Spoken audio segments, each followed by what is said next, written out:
Hello and welcome to another episode of Fall 27 season.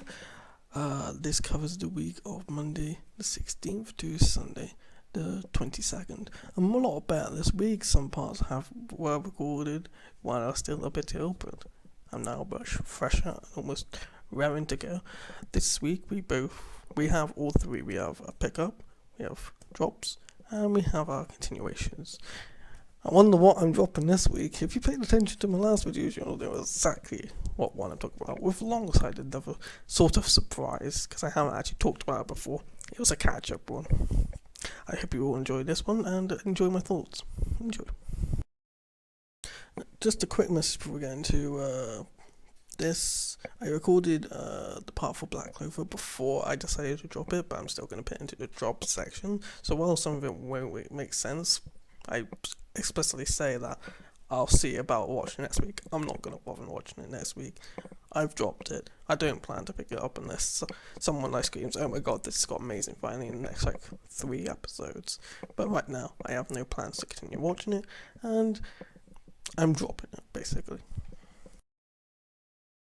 Yeah, and first up is Black Clover, and I'm putting this under a maybe dropped list because I don't want to outright just drop it and then say I'll never watch another episode, but at the same time it's not going to be something I look forward to each week. I still wasn't, but then what I'm basically going to do is watch it if I have the spare time to, and if I don't, not watch it. It's just, what was that actual point of this episode? It wasn't even a training arc, it was basically just filler. I think I'm actually going to call it filler on episode 3. Episode 2 felt like filler as well. We're literally 3 episodes in, and I said 2 episodes filler. There wasn't really much point in this. You could have briefly put this down into, I think, 4 minutes. I think it could be easily be condensed into. Show them training, show them beginning to start to walk off, arrive at the capital. Done. That's all it needed. But instead we had to wait 16 minutes alone for them to just start walking to the capital. Then we watched them do that for 4 minutes, and then they look at the capital and end credits. What was the point of the first 16 minutes? Other than the fact we got to see what the first Wizard King was able to do. I literally just watched it, and I don't think I can remember half of it because it was so damn boring. I'm not looking forward to the next episode because it's probably going to be the same boring rubbish. I honestly, through a normal show, you would expect the next episode to be the exam and then end on them, waiting for the results of the exam. I honestly don't think we're going to see the start of the exam until the end of the next episode. It's going to be so bad. So I literally have no faith in this show, and if I don't end up watching it next week, you won't see this segment other than the fact that I'll mention I haven't watched it yet. I've downgraded it to 2 out of 10 also, because it's bad. So really bad. Don't watch it. That's my suggestion. I'm just going to move on to the next, otherwise I could be here all day. And technically up next is Boku no Kanjo, also known as My Girlfriend is a Faithful Virgin Bitch. This goes straight onto the drop list because episode 1 was fine. I didn't mind anything about it. It was kind of enjoyable to watch. Nothing too major, but I could bear it. And in episode 2 they have to introduce the annoying, jealous sister trope, and I hate that trope. It wasn't fun to watch. It was cringy. It was annoying. I did not want to continue. I didn't finish the episode. It was so bad for me. I just don't enjoy those type of characters. I don't know why people do enjoy those characters. Good to you if you enjoy them though.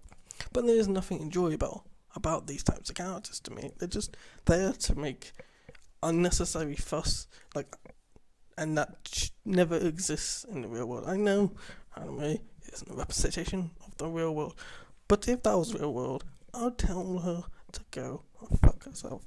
But nobody here does. It doesn't make sense you allow your little sister to get in the way of your relationships. It's not how it works. Why would you do that? Why would you tolerate this? Maybe he does in the end of the episode or some point, but I didn't get through it. As soon as they got into school and she was still doing that junk, I was out. No way. If you enjoy that, what to you? But no for me, thanks. That's insta dropped. We'll start off with our pickup of the week, which is Animegataris, which is basically one big giant meta joke. And I love every single second of it. Basically, it's a bunch of people who set up an anime club inside an anime, so you know where it's going. It's just a bunch of references. Well, it's not just a bunch of references to others, but it does have quite a lot of them. And if you, well, the main character is very much a rookie to the anime scene, while most of the other cast are general hardcore fans, which will depend, even if you're new or old, you got somebody to relate to. You got the one that's quite into light novels, you got one that just watches animes and maybe goes to the novels afterwards, similar to what I am. You've got the one who's quite into it, quite role play, I want to say. You got the one that's quite into the cosplay side of it as well, and then you got the rookie alongside them. So there's something for pretty much everybody there. So you got that in episode 1, I think by the end of episode 1 you got the whole entire cast. Then, or at least by end of episode 1 is the first two, and then episode 2 gets the rest of the cast, and then episode 3, which was this week, was, well actually it was today at the time of recording, was them trying to set up the club formally. They were initially rejected, and now they are going to, well, they actually by the end of it successfully do it. So if you are somebody who enjoys meta jokes and want to kind of see the anime club put into an actual anime, it would be something interesting for you, and I quite enjoy it. It's quite funny. It doesn't 100% rely on the jokes or the references, to make the jokes, but there are some that do rely on it. So if you're quite a hardcore fan, it'll be much more of an enjoyable experience. But if you go look at the Reddit threads on /r anime, people are explaining all the references, so it wasn't very reference heavy in episode 3, so it tones it down later on as well. And next up we got Irae, which I missed last week. Basically, I missed episode 1, technically, because the first episode was episode 0. We get introduced to the cast, all the main 2 characters, I want to say. I've completely forgotten their names, so you already see where this is going. So you got the main character who basically has a fight with his friend. His friend goes missing, and then he's got this friend who's a girl, and he's got a fear of swords because I assumed he murdered his parents as a children. And then you got the woman coming up. I don't actually know what's going on. I'm trying to sit here and explain it. Mostly, I actually have no idea what's going on. So, alright, so the girl comes out of the guillotine. He has visions at night. People die every time he goes to sleep. Then, episode 2, he gets transported to a world while he's sleeping, and then fights or whatever, and almost murdered. It doesn't really make sense to me, and I can't really say I'm enjoying it. I mean, this is technically episode 2, so I will give it another episode, but yeah, no, I really don't know what's going on. It's not in a good way, so I'll give it until next week at least. And another me of catching up is just because, similar to Irae, I don't actually know what's going on, but I'm actually enjoying it. I mean, it's not like it's hard to follow. It's just, it's more of an episode to episode. There's no real arc other than a few things. I don't really know why the main character's he's a bit of a dick, to be honest. Let's be real. But it doesn't really bother me because most of the cast is likeable. forgotten the names in the back of my head though. But I've been watching so much, the names kind of just merged together. But I remember the main one, the one who's interested in the main character. That's my favourite. I'm just trying to think of a name off the top of my head. Natsumi? I think it's Natsumi. That's my favourite. I'm pretty sure it's Natsumi. But anyway, she's my favourite and I root for her. I'm gonna annoy a lot of people with that, according to the Reddit threads. But no, she's my favourite. She seems the most caring. She seems to have the most personality to her as well. A lot of them aren't really there. Soma, I believe is his name. I wish he'd just hurry up and confess his love to Morikawa. But there you go. Maybe next episode. But this definitely passes to was this episode 3 or episode 2? I think this was episode 3. Yeah, it was. So yeah, I quite enjoyed it. Passes to my 3 episodes. I'll probably see this one till the end. And I hope it all ends well. Like, some of these really do not end well, but I believe this one will. And up next is Juuni Taisen, and we lost Best Girl this week. Yay! We also had come in the title, the preview, the fact that she got a backstory. It was pretty predictable, yet I still ended up watching it because it does it so well. And I actually really enjoyed this one. So basically we start off with the chicken just finished killing the wolf or dog, I've forgotten them again, and then goes off to quickly finish off the boar, who's now no longer even a body anymore, even though she was a zombie. So then that happens, then we get the backstory where she basically, from a young age, was trained up to be espionage or spy. I think it was implied she killed her parents, but it wasn't explicitly said, so I don't want to say that she did, but I think she probably did. And then, so we have all that, and she basically learns to betray people and how she doesn't really know how to not betray people for her own beneficial gain, right? So we get that whole thing, and then we jump back to the modern day, where she, when she goes to get some food from the supermarket in an abandoned town, and it's, the town was full of food and stuff, she runs into, I think the rat was his name, I'm pretty sure it's the rat, and then she leads him to the monkey, and then, while she's tempted to kill the monkey, she doesn't, she blames the power-up thing she got from the wolf, and then goes out, runs into, I've forgotten his name, I think it's the ox. I think it was the ox, I can't remember which one he was, and then gets brutally murdered at the end of the episode. Now I was thinking, there's only 3 minutes left, nobody could die, right? No, of course not. So I have no real favourites anymore, so it's anybody's game. I'm looking forward to see who wins, although apparently it looks like it's going to be super predictable if you know the zodiac orders. I don't, and I'm not going to look, and I don't look at the previews until after and see how much foreshadowing there was.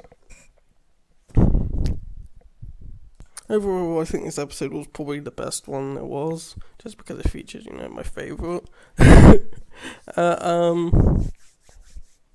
I'm looking forward to the next episode. I want to know what happened to the horse as well. See if he got killed. I'm not really sure. I think so, to be honest, but it's left uncertain. That's all we know. And this week on Kino no Tabi, it's a moving country. So basically the country's moving and it destroys the area around it, but they've accepted that, basically. I honestly thought he'd try to stop it because he cares about the, I get that confused, cares about the environment, but turns out that's not the case. Basically, what's implied is that he was trying to get through the country. They end up steamrolling through, and was denied access. So he basically hitches a ride and helps them through after they try and stop the moving country from getting through. And that's pretty much the whole thing. I feel like this could have been done quicker. It feels like 30 minutes is just far, far too long for this. Well, not far too long, but you get what I'm saying. It's just a bit too long that I feel like I don't get enough from it from the 20 minutes I watch it for. I think I said 30 minutes earlier, my bad. But I feel like it could go down to 10, 15 minutes and still be a generally enjoyable experience. But right now it feels like it's just a bit too long, but still a bit enjoyable. I just wish it was a bit more enjoyable for my time. But it's still something worth watching if you're into the more slow-paced kind of thing.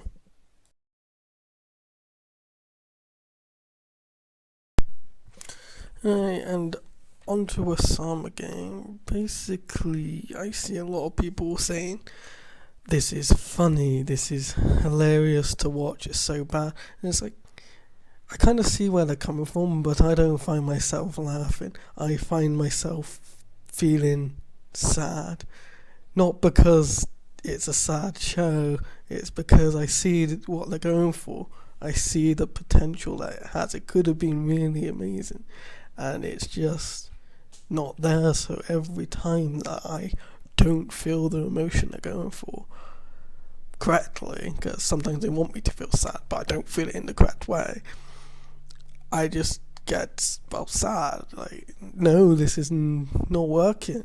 Like, half the episode is spent on the previous people, like, and then you got like the little parts of modern day, and like I hope it goes on to have the modern day take the spotlight. But I feel like this should have been a 2-season or 2-parter, or 2-core one, because that way you could have the original or the first game and built that characters up, and then you could have the second one and had slight callbacks to the first one instead of having to spend half an episode or most of the episode having to describe what happened, like in this one where he basically drove somebody to suicide by manipulating other people to vote, because whoever didn't get vote was presumably going to be killed, when it turns out it wasn't. And then at the end there's a go fuck my best friend even though you're my girlfriend bullshit, which I didn't feel for because I didn't know these characters. Like, I knew Nobu, one of them, the one with the orange jacket from last episode. Surprised I remembered him the most, but the girl, never seen her before. And none of the other casts, really. We got like 4 characters in the last backstory, really. And this time the transition was the same, went from nighttime to daytime, but they, once again, wasn't 100% clear, but anybody who watched the previous episode probably worked out, and you probably should have watched the last episode if you're going to do that. So really, in short, I don't see the full reason why people call it funny and best comedy. I know they're being sarcastic, but I don't see it, to be honest. I see the bad writing, but I don't see the funniness. I feel the sadness because I really wanted this one to be good. I really did. I wanted this one to be anime of the season because it has such a interesting premise, such a potential to be really good and really engaging, but instead they've just executed it completely wrong. I'm still gonna watch it now. More than I can say for Black Clover.